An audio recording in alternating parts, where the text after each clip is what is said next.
Merry Christmas po sa ating lahat. And dahil po Merry Christmas, kailangan po tayo po ay magbigayan ng pagmamahal sa isa't isa. Amen?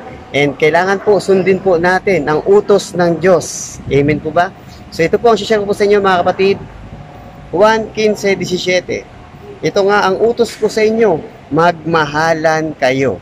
Kaya dahil po Merry Christmas, kailangan magmahalan po tayo at sundin po natin ang utos ng Diyos. Napakalinaw, mga kapatid, Juan 15:17, magmahalan kayo. Magmahalan po tayong lahat. Kaya po mga kapatid, kung mayroon po kayong mga atampuhan, galit sa isa't isa, iwaglit na po natin yan. Magpakumbaba po tayo at magmahalan po tayo sa isa't isa. Amen po ba?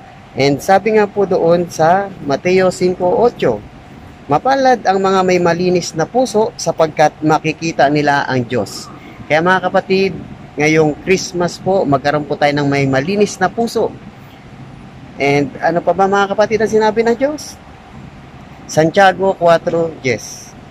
Magpakumbaba kayo sa harapan ng Panginoon at itataas niya kayo. Amen? Kaya nitong darating na Christmas, mga kapatid, tayo po ay magpakumbaba sa Panginoon para sa ganon tayo ay tuloy-tuloy biyayaan at patawarin sa ating mga pagkakasala. Amen?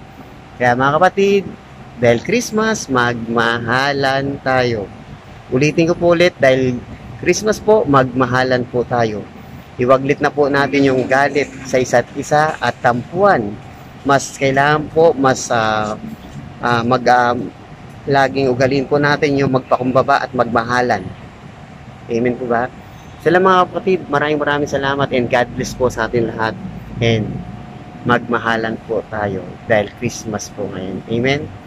More prayer, more power, spread love. God bless us all.